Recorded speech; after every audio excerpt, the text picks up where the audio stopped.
Hey everyone, it's the Personal Gamer here.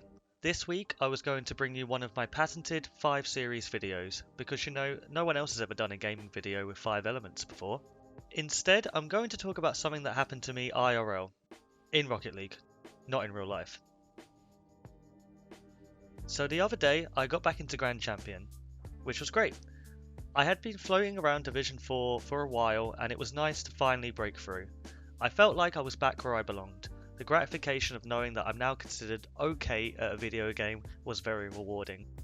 Then this happened. I hit a bad streak of games one day and dropped out of GC. Then the day after, the same thing happened and I dropped all the way back down to Division 1. Now, if any of you watched my 5 things to get to GC video, you'll remember me saying, you need to be playing in ranked when you are playing to the best of your ability. And you're probably halfway through typing a comment about how I should listen to myself, or improve my half flip. You guys really nailed me on that one. But you need to know that, at the time, I was playing at my best. Which of course is highly subjective, but as my mum used to say to me, as long as you're trying your best, that's all that matters. So after the second day of disappointment, my mentality completely shifted. I started to get very nihilistic in my approach. I didn't care about my rank anymore, I wasn't thinking about my decisions, I was just loading into a game, playing, losing, loading into another game, and repeating this cycle. I won't lie, I got into a bad place. I thought about quitting, but I knew that wasn't an option. I was in too deep with the wrong people. Duos who play standard but only pass to each other and then complain that you're not contributing. I thought about becoming a Rumble main, but I've got enough randomness in my life. I thought about becoming one of those casual players who doesn't play ranked at all and just plays for fun. Those maniacs. Playing a game for pure enjoyment? Who does that? Then I realised there was only one way out of this. To positively shift my perception of progression. So yeah, this video isn't going to be just about my ranked sob story, or my audition for John Wick Chapter 4. This is about changing how you define your Rocket League ability to consider your rank as one of the many factors that reflect your skill level. Focusing on this one highly objective factor that has a ton of variables impacting it shouldn't be the main determinant for how you perceive yourself as a player. Now, I'm not saying the players that are stuck in Plat and feel like they should be GC are correct, but you shouldn't use your rank as the only indicator of your progression in the game. So here are a few things you can do and think about the next time you feel like giving up and listening to sad, somber music in the rain.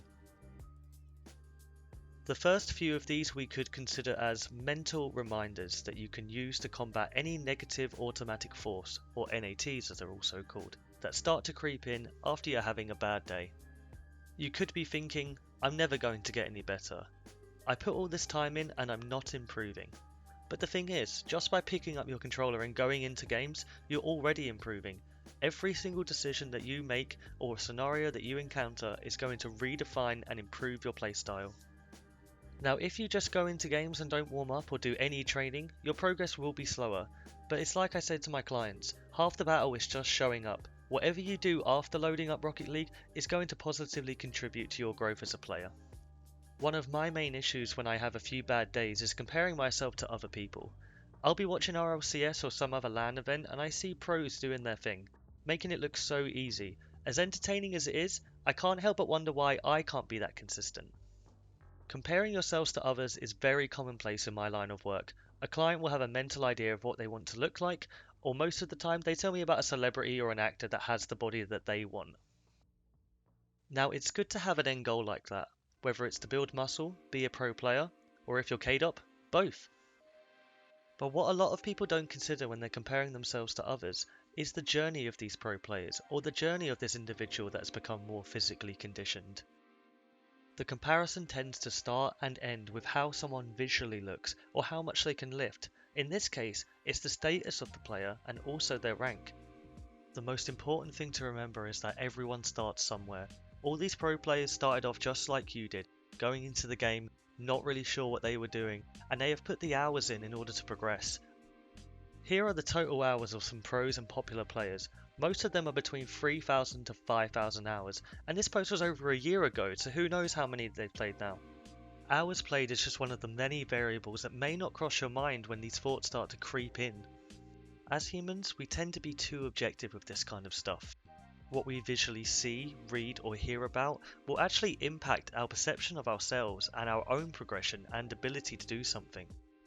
But our short-sightedness of only thinking about the objective and not considering the subjective can play a major role in whether you want to carry on doing something or you just want to stop altogether. My point is, the comparisons you make with others are rarely accurate or contextual because there are too many variables to consider. Instead, think about what these pros did and are still doing in order to stay in the competitive scene and use that knowledge to improve your own performance. These last two are a lot more practical, interactive, and as you'll see in a second, a lot of fun. One tool I use to help me gain a better perception of my progress is to redo a few workshop maps or training packs that I haven't done in a while. The one in particular that helped me recently was doing the speed jump boost map I mentioned in a previous video. I hadn't used that pack in quite a few months because I couldn't complete a certain level. So I decided to try it to see if I could experience that feeling of success after a terrible day in ranked. And it worked! I actually completed the level for the first time ever and progressed on to the other levels after that I'd never tried before. I ended up completing the entire thing, which was great. I decided to go back to some of the hard levels and try them out again, and I was completing them on my first attempt. I remember trying to complete the clock level last year for at least an hour, and it only took me a few tries this time. Taking 15 minutes to revisit these levels really helped me realise that even over the last 3 or 4 months, I'm still progressing. So go back to those training packs you haven't used in a long time and see how you do. It'll help you acknowledge that the time you're putting into this game is paying off, even if you don't feel like your rank reflects that. The final one is both fun and slightly embarrassing. I want you to go into your replays and scroll all the way down to the bottom. Pick one of the earliest ones you can find and take a look at your gameplay. For some reason, when I tried to pick the bottom two from 2016, which is when I first ever bought the game, they were both corrupted. I was really tempted to watch the crazy goals replay, because I'm sure I wasn't exaggerating when I typed that. But I decided to look at one from April 29, 2017, almost 2 years ago, and weirdly, it's the same day as my first goal in my Silver to Grand Champion montage. Well, where do I begin? No! Oh! I caught the ugly! After I got over the shock of how terrible my car looked, the first thing I did was make sure I had player view on because I couldn't see half of my car. To my disappointment, I did have it on. I'm not even going to attempt to analyse it because let's face it, every single thing I did here was completely wrong. But it did make me feel so much better about my current skill level and the progress I've made over the last 2 years. But you don't have to go all the way back to the start. Even if you just went to 6 months or even a year ago, I'm sure you'd see certain things that would make you realise how much you have actually changed your gameplay and how much you've developed over this short period of time. As I was about to exit to the main menu, I saw something quite incredible.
I'm not joking when I say this, but I think that's still the best save I've ever made.